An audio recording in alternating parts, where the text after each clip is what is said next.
Welcome to Squirrel, the podcast for distracted writers, hosted by Candace J. Thomas and Jody L. Milner. Hello, everyone. Welcome to Squirrel. This is Candace. This is Jody. Welcome to episode 41. Yay! And welcome to our Dead Poets Society episode. Where we're not spending we're not going to talk talking. about Dead Poets Society. We are actually going to talk about poets that are dead. The society of poets that, have influenced us. So it being still National Poetry Month, ding, ding, I thought we should talk about some of the great poets and their contribution to our culture and society. Yay! I did recently revisit the movie Dead Poets Society. Have you seen it? I watched it a couple years back, and then before that, it was when I was probably really young, late right? teen or early college. Yeah, I forgot a lot of the bits about it. Right? Well, I remember not really liking the show. To the Dead Poets Society because it was so sad. Yeah. And I had a huge crush on Robert Sean Leonard, and I was super sad when Ethan Hawke, he was great, whatever. He was supposed to be the hottie, but no. It was all about Robert Sean Leonard because my heart just poured out for that. And then it just destroyed me when he passed away. And I can never forgive. Spoiler. Yeah, sorry. He doesn't everyone. survive the movie. Oh. It's traumatic.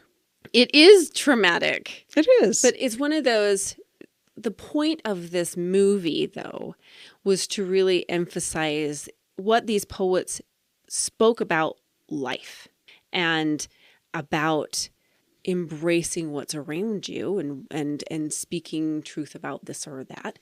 But it was it was a gravitating movie that sticks with us because of these words that these poets have said.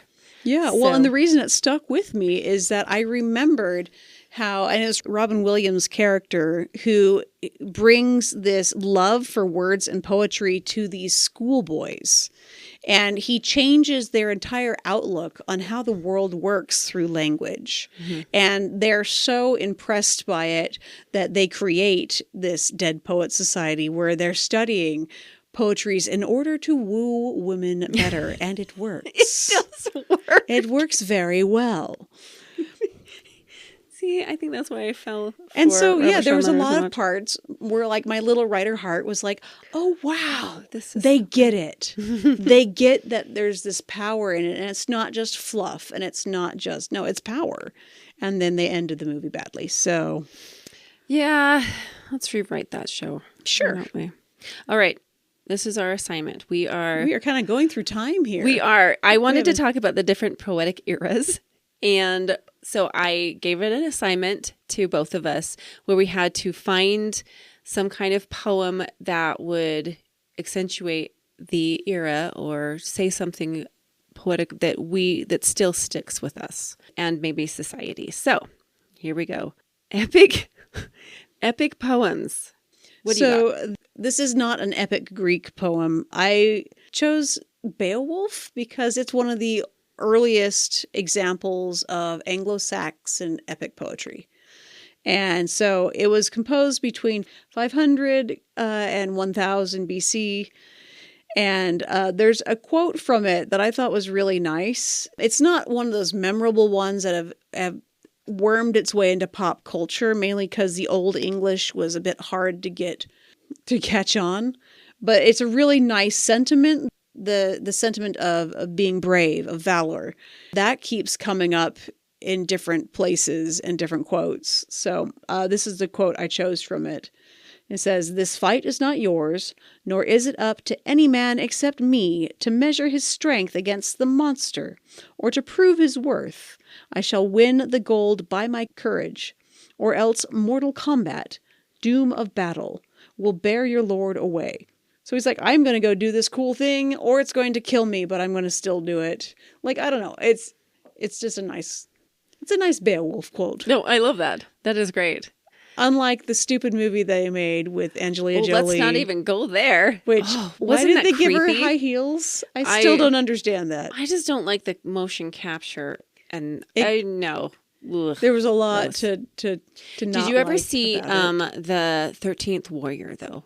I don't know if I have. I did see Green Knight, which was really, heavens. really weird. No, you should definitely watch 13th Warrior Okay. with Antonio Banderas. Very That nice. is Okay, that you is sold me on Antonio. oh my gosh, yeah, and it is incredible. Like they talk about it's a retelling of Beowulf Cool. in a sense of well, I don't want to spoil it. You just go watch that. Gotcha. And I'm sure all there's you a trailer listeners somewhere. definitely watch 13th Warrior. It's amazing. Okay, the quote that I went to when I think about epic poems, I thought of the Odyssey. I mean, it's just full of different quotes, but one of the ones that I felt was maybe what everyone would know is this part that says, "Of all creatures that breathe and move upon the earth, nothing is bred that is weaker than man." Ooh. I really liked that because in Odyssey, I mean, obviously they're going in this big journey and there's lots of different creatures and monsters and whatever. So it really points a finger at how feeble us humans are compared to any of those others. So anyway, that's what I liked. I like that. Thank you. All right, we have two different sides of the planet there, a bit, as it were. A little bit. Elizabethan or the Enlightenment period. So this is like the later 1600s to late 1700s. We're talking about But the benchmark of this is Shakespeare. is Shakespeare for sure. Shakespeare is like the anchor of this period. And as I was researching this, Shakespeare has attributed so many catchphrases that we use. It's crazy. It was like, I didn't know that There he are did what words the he Dickens.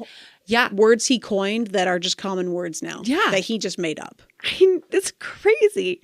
It's just awesome. I think one of the most famous for me was the Hamlet soliloquy, where he talks about a bunch of things. But my favorite is, because it's like to be or not to be. That is the question. That's what I'm talking about, everyone. But through that, when he's talking about actually dying, he says, "To sleep, perchance to dream, aye, there's the rub. For in that sleep of death, what dreams may come, when we shuffle off this mortal coil, must give us pause." Those different phrases, the mortal coil, we still use. What dreams may come is definitely is one of the, I think there's a movie of it, but it's one of those ethereal phrases that we use when it comes to thinking of what's beyond this life. What about you? Okay, so if you're doing Shakespearean, then I get Pope because I wanted to balance it out. He lived between the late 1600s. He died in 1744. And I love this fact about him. He would receive death threats from other poets. Oh my goodness. Because he so easily destroyed their reputation with his apt criticism. He was he was not very friendly to his other poets. But one of his poems is where the phrase "hope springs eternal" comes from. Oh. And so I have that segment. It's "Hope springs eternal in the human breast. Man never is, but always to be blessed.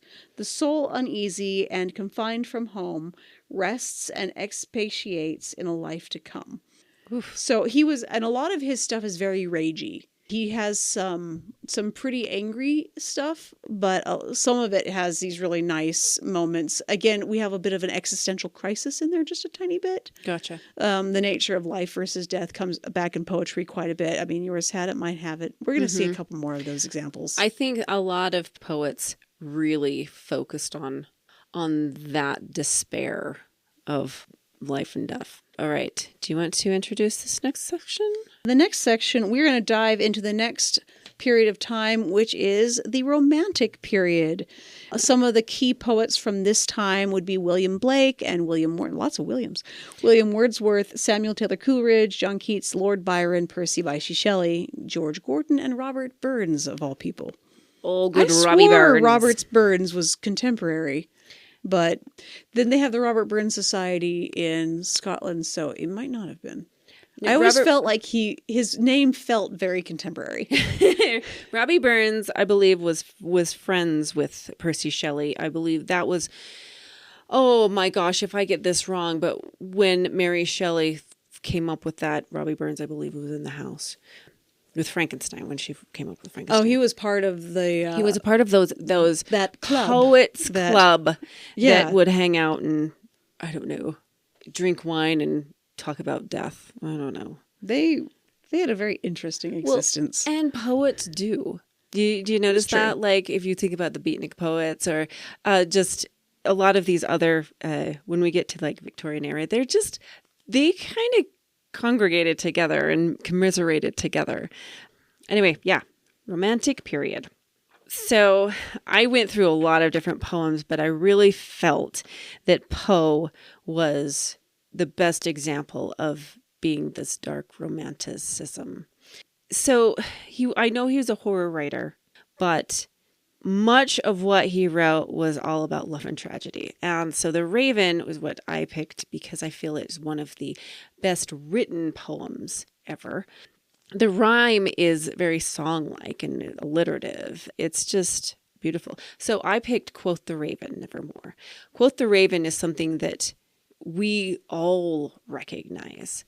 And why? I mean, just because it's this repeating phrase, or it brings this haunting image of this, I don't know, raven. I mean, even Simpsons riffed on it. Yeah, that's so funny when Homer's like, yeah, he did the whole thing. Yeah, that's right. So I picked just a little section. This is the first part, Once upon a midnight dreary, while I pondered weak and weary over many a quaint and curious volume of forgotten lore, while I nodded nearly napping, suddenly there came a tapping as of someone gently rapping at my chamber door.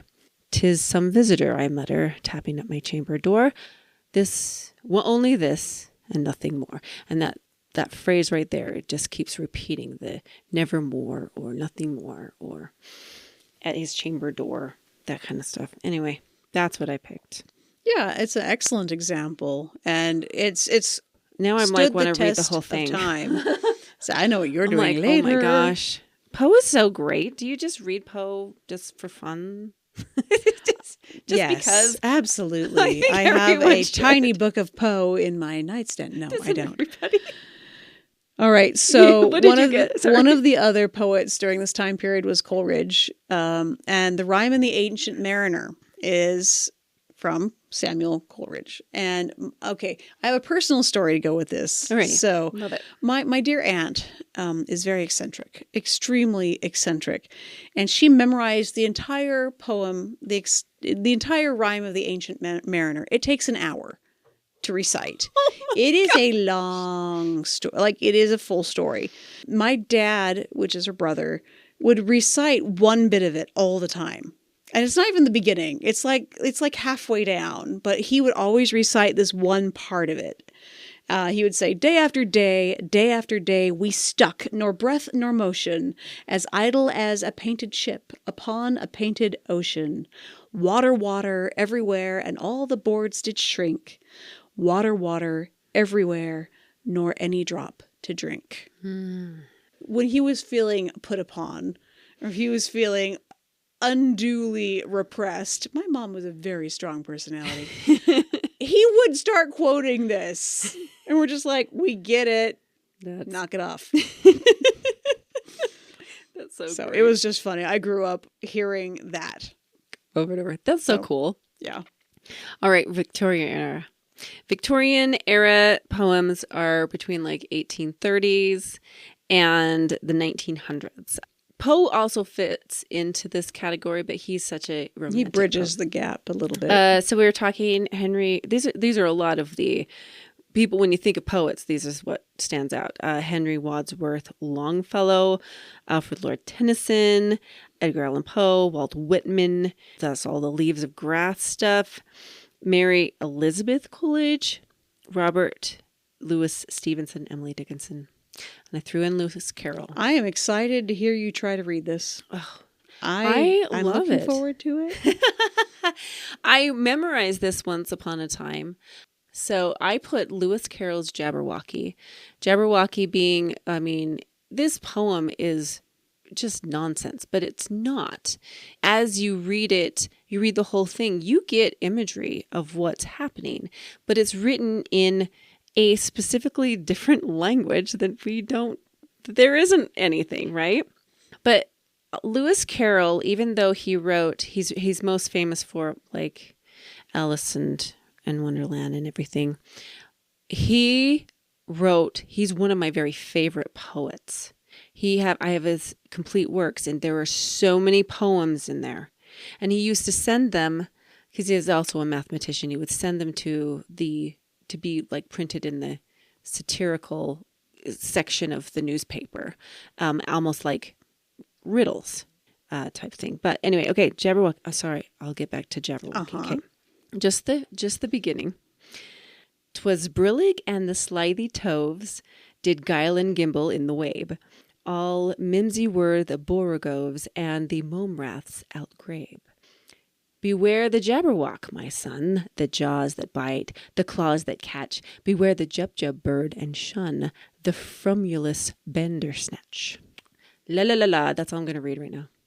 So I also picked Dickinson because she did.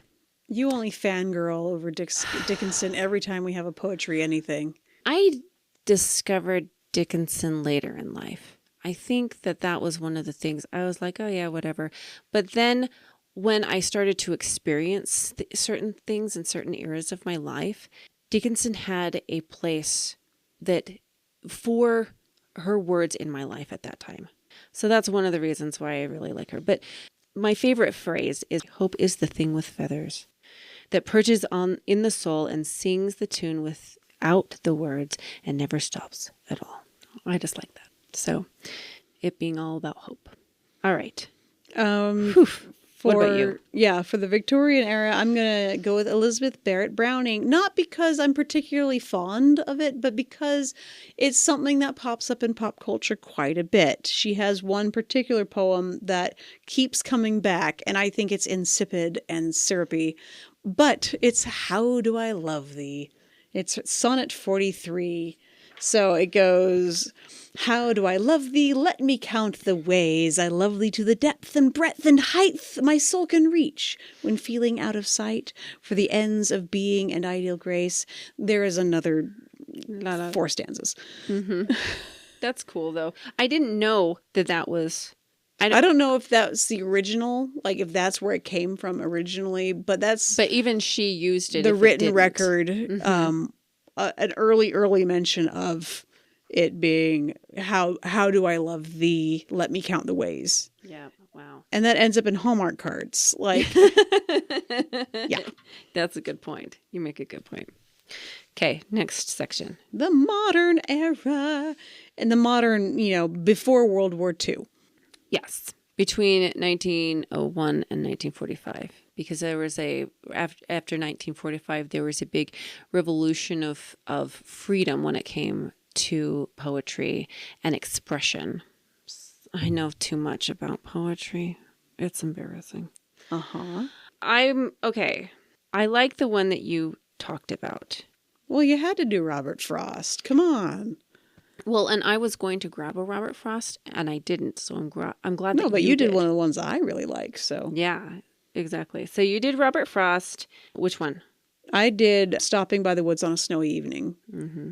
Oh, right. Sorry. Let me tell you about who is part of the Renaissance. Amazing idea.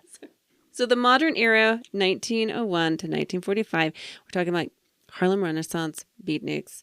They call it the modern because of there was a bit of a revolution there with the, say, roaring 20s, the women's liberation type thing. So there was a lot of speech, a lot of more black poetry came out, like Langston Hughes. So you got William Carlos Williams, Ezra Pound, William Butler Yeats, Yates. William Butler Yeats, Langston Hughes, Robert Frost, Carl Sundberg, Edna St. Vincent Millay, T.S. Eliot, Robert Loyal, Sylvia Plath. Whew, those people. So. Right, yes. So I picked Dylan Thomas because I picked the Do Not Go Gentle into That Great Night because it is an excellent example of a villanelle. Villanelle being a specific poetry scheme where you have to do, repeating phrases, and it has to have specific, 10 beats. And it's hard. Villanelles are hard to come up with. And he has a really excellent example, and I'll read the first part. Do not go gentle into that great night. Old age should burn and rave to close of day. Rage, rage against the dying of the light. All right, what about you? So, yeah, I'm stealing Robert Frost as mine because Yes. clearly He needs to be mentioned. I think he's one of the ones that has endured the test of time, and phrases from his poems do keep popping up in pop culture quite often. And I chose my favorite because I've actually used one of these phrases as a way of describing my own writing. And so this is from Stopping by the Woods on a Snowy Evening. And this happens about 2/3 of the way down the poem, but it says, "The woods are lovely, dark and deep, but I have promises to keep and miles to go before I sleep, and miles to go before I sleep." And if you read the whole thing, think Santa Claus. Because everything in it has a little bit of a nod To Santa? to Santa. Oh. It changes Christmas it poems changes too, the so. flavor of it. I don't know if that was his intention, but it's almost like an Easter egg. So if you happen to be running across it and you are reading it and enjoying it, just see if you can catch the one or two little clues in there that are very unique That's to interesting. good old Saint Nick. I had to take my husband to the airport at 5 a.m, just like the other day, and here we are. That was the poem that was going through my brain because we were preparing for this episode, and I kept on going, "And miles to go before I sleep," because it was like 5 a.m. I remember that. All right, postmodern. Here we are. This is basically us, 1946 to now, because they really haven't identified a different poetic era. So let's talk about people today. I put John Updike and E.E. Cummings because you mentioned E.E. Cummings before, I believe, in a different episode. But let's just talk about some of the modern people in this era. What do you got? I was looking into postmodern because, yes, you said, Maya Angelou. And so since you already had Maya Angelou, I wanted to come up with a different voice in the postmodern era. And so there's Allen Ginsberg, who is one of these poets that really exhibit this raw emotion. Because one of the things that really stood out about postmodern poetry is that it is reflecting a lot of anger and skepticism about the world, but also his has a lot of artistic longing, which I think is really quite lovely. I can get behind it all the way. He is quite good. And so I have two little clips of different ones of his. So the first one is, "I never dreamed the sea so deep, the earth so dark, so long my sleep. I have become another child and wake to see the world go wild." I love that. Which that just tickled me. And it gives me a where the wild things are vibe. Yeah, exactly. Absolutely. Yeah, I get so, and then the other one that I thought was just lovely was, "The weight of the world is love, under the burden of solitude, under the burden of dissatisfaction, the weight we carry is love." Oh, that kind of hurts. But I mean, it's a bittersweet, but it's a good bittersweet. It is good. It's a deep think. And I mean, it's only 4 stanzas long, and all of a sudden I'm like, ugh. And these were little clippets that might be from larger works. I was pulling a lot of mine from the best of kind of things, what people have captured. Goodreads really likes to capture everyone's favorite snippets, and sometimes they're really good at attributing it, and sometimes not so much. Mm-hmm. So, I picked Maya Angelou. The one that I most remember is Still I Rise.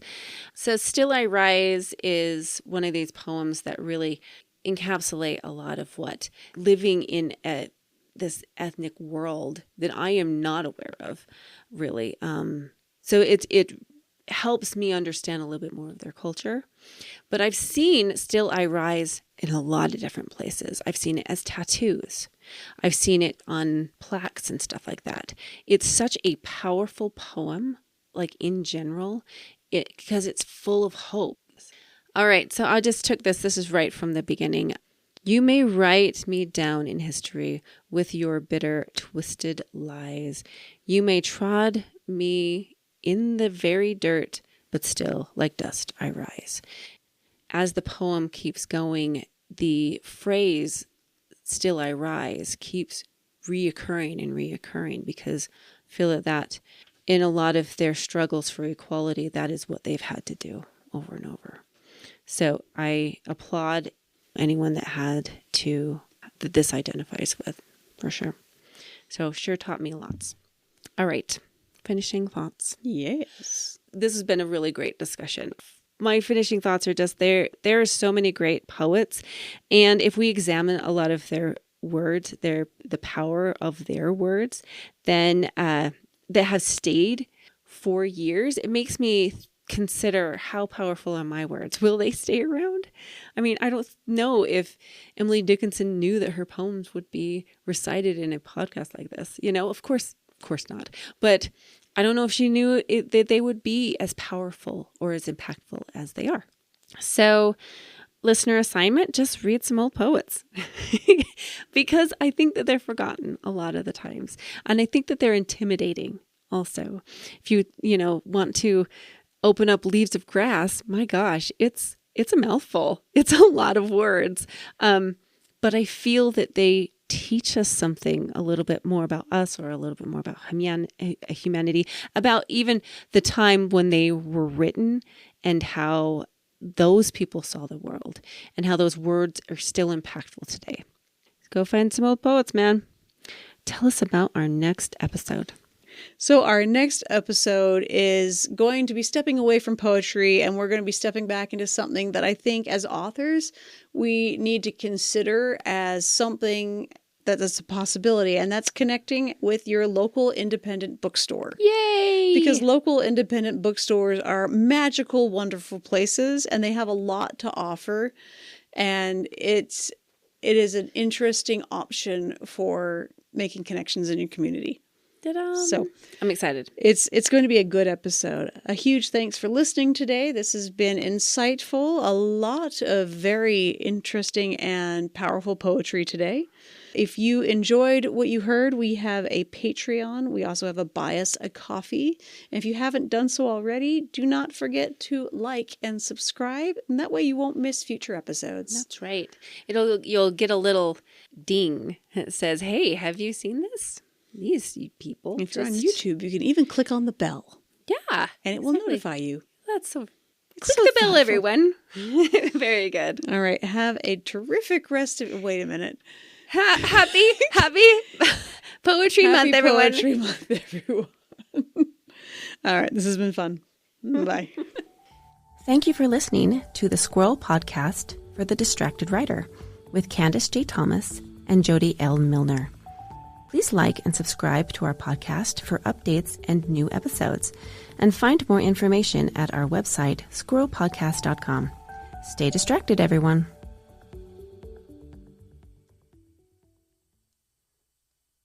That has nothing to do with our episode. Okay, I'm sorry. Here we go. Podemos hablar en español sobre este episodio de la Sociedad de los Poesías Muertos. Todos son muertos. But I wanted to diversify our Elizabethan area. I wanted to say something different about